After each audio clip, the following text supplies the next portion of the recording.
Good morning. Happy Thursday, stormy Thursday. So, jumping on today to discuss self-sabotage, imposter syndrome, or feelings of, and this is from something that come up the other day, and I want to give me a hello, by the way, if you're coming in live. Hope you're all good. Let me know you're watching. So it also helps other people find it if they might find this helpful. So self-sabotage, feeling like I deserve it, and then going off, eating stuff that maybe you didn't really plan on eating, but now you have, felt good at the time, now you feel rubbish, rightly or wrongly, and it keeps setting you back. Now, morning Diana.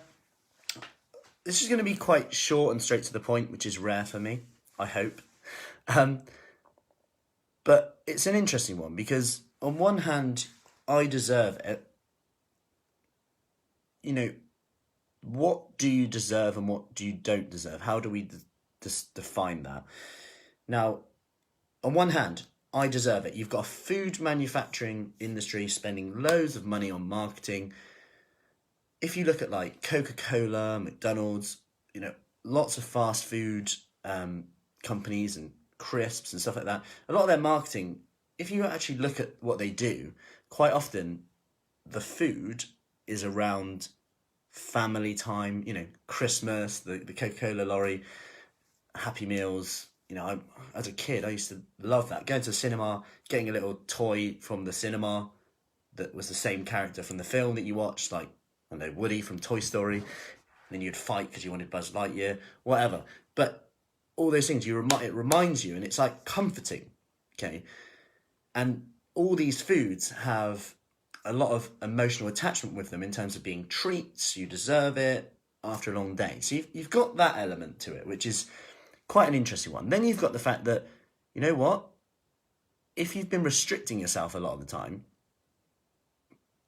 then it can be quite hard and almost feel unfair / feel that like you want it more. Like, why shouldn't I be able to eat that food? So there's another thing in terms of, is your diet so restrictive that you just feel like every time you reach a point, then you're like, I've had enough, I want it. And then when you have it, your association with that food is that you failed.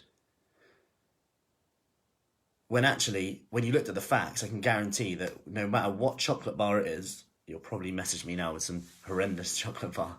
I guarantee alone, it's very unlikely that that's going to be the issue of, self-sabotage, screw it. It's actually your thoughts about having that chocolate bar, the crisps, whatever it is. Now, going a bit more into I deserve it, this is probably the most powerful part. When you ask the question, okay, what's the benefits of not self-sabotaging? So what are the benefits of just keeping going? Okay, I'm happier. This is often comes up. I'm happier, I've got more energy. And these are good things, I'm fitter, lose a bit of weight. And, that's okay. But when you ask the question, okay, who else benefits if you're happier? Family, kids. And don't just say family, kids. I'll go as far as say their names. An actual name, write them down. And it's like, okay, they're benefiting now. Because you're happier. Yes. Okay? So what if they deserve the best version of you? Whatever that is. What if they deserve the happiest version of you? So we've switched it from I deserve it, the self-sabotaging mindset, to they deserve the best version of me. Now you can rephrase the question, what do you need to do to be the best version of you so that you're happier, so that they're happier and they benefit too?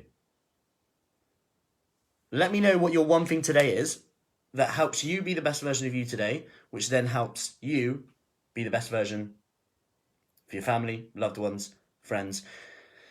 And I bring this up because although it might be like, a different way, morning Stella, a different way of looking at it, and you could say, I'm doing it for me, etc.